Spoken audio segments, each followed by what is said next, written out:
Assalamualaikum warahmatullahi wabarakatuh. Saya Muhammad Rifki Irfandi dengan NIM B1B1230011. Saya akan membaca PPT saya bab 5. Sebelumnya saya baca bab 4. Maaf jika saya salah penyebutan, mohon maaf ya. Yaitu penerimaan negara. Yang pertama ada penerimaan negara. Pemerintah negara merupakan salah satu komponen krusial dalam tata kelola keuangan pemerintahan. Sebagai sumber utama pendanaan berbagai program dan kegiatan pembangunan, penerimaan negara tidak hanya mempengaruhi stabilitas ekonomi tetapi juga kesejahteraan masyarakat.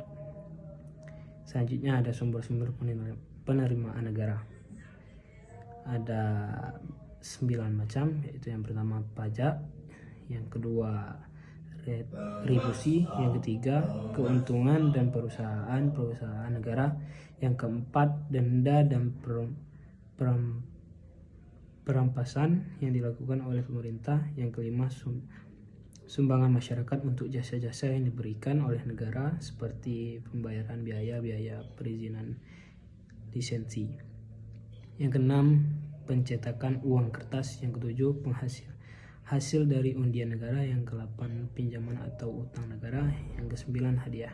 Selanjutnya ada sistem perpajakan dan politik negara, yaitu ada 2 macam. Yang pertama, setiap pajak terdiri dari sasaran atau objek pajak, bisa disebut tax base, dan tarif pajak yang bisa disebut tax rate. Objek pajak adalah segala sesuatu yang dapat dikenal pajak yang dapat berupa penghasilan, barang, kekayaan, dari juga perpindahan hak milik atas barang.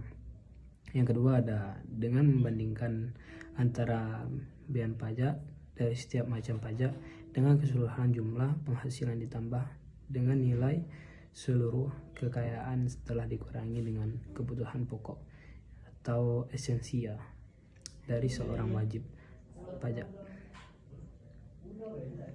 Selanjutnya ada penggeseran beban pajak.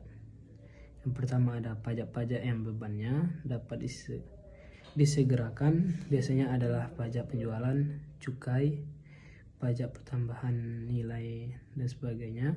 Cukai membakau misalnya dikumpulkan oleh produsen atau pabrik rokok, tetapi yang memiliki beban pembayaran cukai itu adalah konsumen rokok. Selanjutnya ada proses penggeseran beban pajak dapat diperinci dalam 4 tahap, yaitu yang pertama ada tahap kesatuan. Tahap ke-1, beban pajak terletak pada orang atau wajib pajak yang mengadakan perhitungan pembayaran dengan negara. Yang kedua ada tahap kedua berupa penggeseran beban pajak. Ini merupakan proses antara, yaitu pemindahan beban pajak dari pembayaran pajak pada pemikul beban pajak. Yang ketiga ada tahap ketiga, timbulnya beban moneter. Yang terakhir setelah terjadi penggeseran dan beban pajak tidak akan digeserkan lagi. Tahap keempat yaitu adanya konsekuensitas ekonomis dengan adanya incidence of taxation yang disebut dengan effect of taxation. Selanjutnya ada kesimpulan. Yang terakhir ada kesimpulan. Yang pertama ada penerimaan negara terdiri dari berbagai sumber termasuk pajak, retribusi, keuntungan dari perusahaan negara, dan pinjaman. Yang kedua, pajak menjadi sumber utama yang memiliki fungsi ganda, yaitu sebagai pendapat dan alat pengatur ekonomi. Yang ketiga, prinsip distribusi beban pajak harus memperhatikan keadilan, kepastian, dan kenyamanan dengan wajib pajak, serta menggunakan